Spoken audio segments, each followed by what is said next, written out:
Okay, sa video na to, meron tayong sample about ideal transformer ratio. So,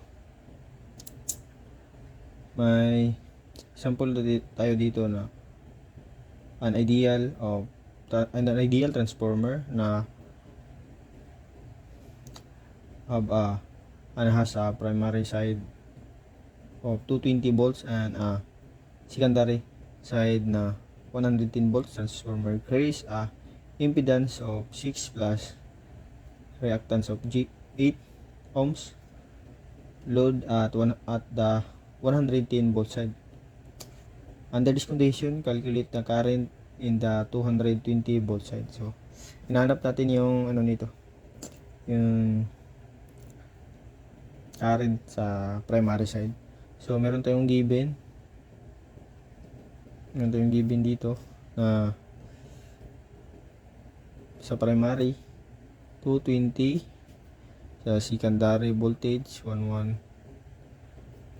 volts, and an impedance sa secondary na 6 plus 8 ohms. And then since sinanap natin dito is sa primary side na current. So solve natin. So una, since meron na tayong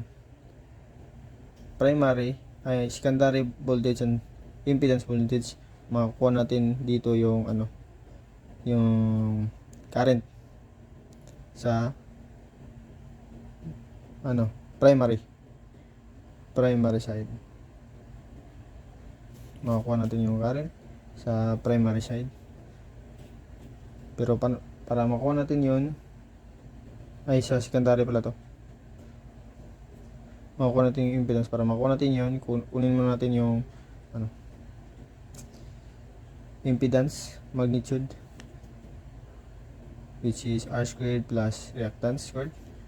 Substitute natin, ganito 6 and 8. 6 plus 8 ohms squared. Makakuha tayo niya ng, calculate natin dito, 6 squared plus 8 squared, 10 ohms.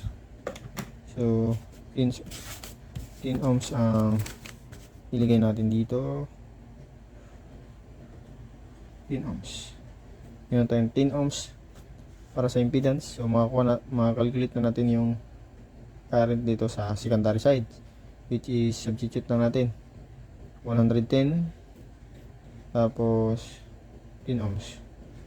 Makukuha tayo ng current dito sa secondary side na 10 ampere. So tapos nyan, meron na tayong current. So gamit na natin yung formula dito na E1 plus I over E2 equals to 1 over A.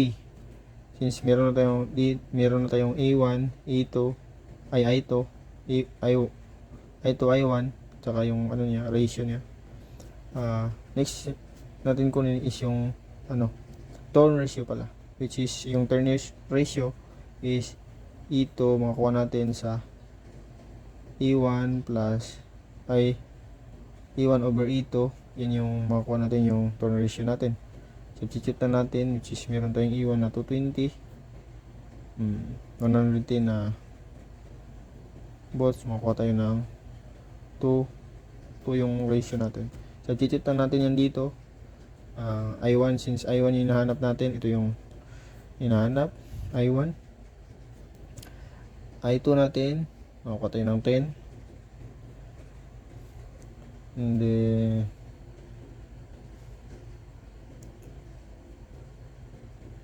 one given, tapos yung A ratio natin, kuha natin kanina, ito 2. Makukuha na natin yung natin dito, ratio. So solve na natin sa calculator natin. X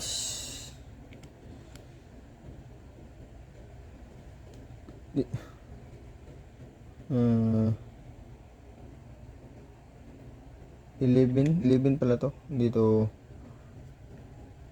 to 10. Hindi, 11 yan. Pagkatapos yan, 11 yan yung current sa secondary natin. Equals yung tayong 1. Tapos ratio natin is 2. So, calculate lang natin. Shift solve.